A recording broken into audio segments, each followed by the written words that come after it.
Mesdames et messieurs de la presse, permettez-moi de vous remercier très sincèrement pour votre disponibilité en répondant massivement à notre invitation afin de relayer à l'attention de notre peuple les activités parlementaires des sessions ordinaires de septembre 2022.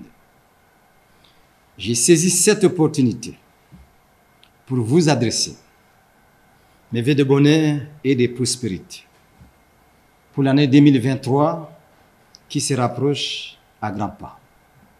Mesdames et messieurs, comme vous le savez, sur le pied de l'article 37, alinéa 4 du règlement intérieur de l'Assemblée nationale, il est de mon devoir de faire la restitution des activités exclusivement parlementaires en respect du principe de redevabilité des élus envers les électeurs. Cet exercice va consister à pouvoir circonscrire les activités parlementaires, lesquelles se répartissent en activités non législatives et activités législatives. Mesdames et messieurs, il est utile de rappeler que les activités non législatives concernent essentiellement la validation du pouvoir, les auditions en commission, l'approbation par l'Assemblée nationale et les contrôles parlementaires. En revanche, les activités législatives se rapportent d'une part aux lois adoptées par l'Assemblée nationale et envoyées au Sénat, et d'autre part, celles déclarées recevables par l'Assemblée plénière et envoyées en commission.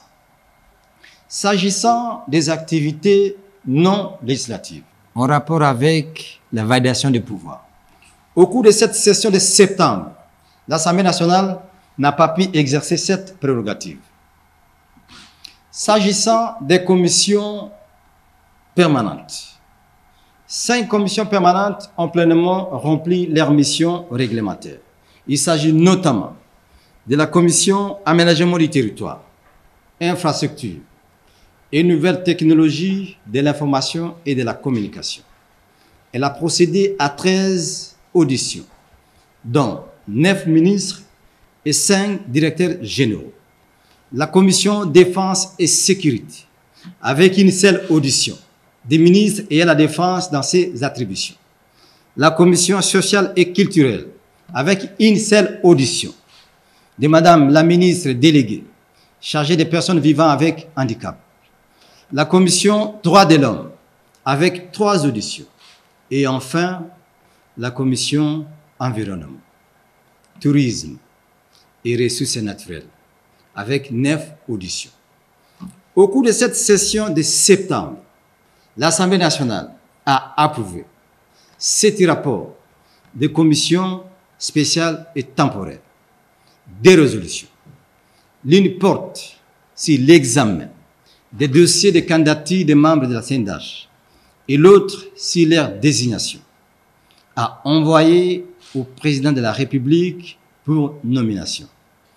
Une recommandation portant interdiction d'intégrer, de mixer, débrasser tous les éléments des groupes armés terroristes et autres au sein des forces armées, de la police nationale et des services de sécurité des FARDC. Pour conclure ces points relatifs aux activités non législatives, il y a lieu de signaler qu'en ce qui concerne les contrôles parlementaires, il n'y a eu qu'une motion de défiance initiée contre les ministres des Transports. La dite motion a été rejetée après débat par l'Assemblée plénière. Mesdames et messieurs, bien que la session de septembre soit prioritairement budgétaire, mais l'Assemblée nationale a adopté des projets et propositions de loi importants pour la vie de la nation. S'agissant des activités législatives, il s'est de noter qu'il y a d'une part des lois et propositions votées par l'Assemblée nationale et envoyées au Sénat pour examen en seconde lecture. Et d'autre part, celles déclarées recevables par l'Assemblée nationale et envoyées en commission pour examen approfondi. Dans un premier temps, 24 projets et propositions de loi ont été adoptés par l'Assemblée nationale et envoyés au Sénat, parmi lesquels on peut citer à titre exemplatif 6 lois portant autorisation de prorogation de l'état de siège sur une partie du territoire de la République démocratique du Congo. Le projet de loi portant reddition des comptes, l'exercice 2021. Projet de loi de finances pour l'exercice 2023. Et le projet de loi portant habilitation du gouvernement. Dans un second temps, 9 lois ont été déclarées recevables par l'Assemblée plénière et envoyées en commission pour examen approfondi. Mesdames et messieurs, conformément aux dispositions pertinentes de la Constitution, en son article 77, l'Assemblée nationale et le Sénat ont été convoqués en congrès pour l'audition du discours du président de la République sur l'état de la nation, en date du 10 décembre 2022.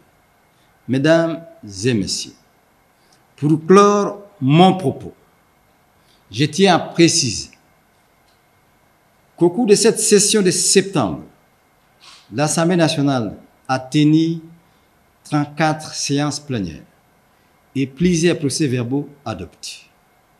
Encore une fois, je vous remercie pour votre attention, tout en réitérant mes vœux de prospérité 2023. Merci.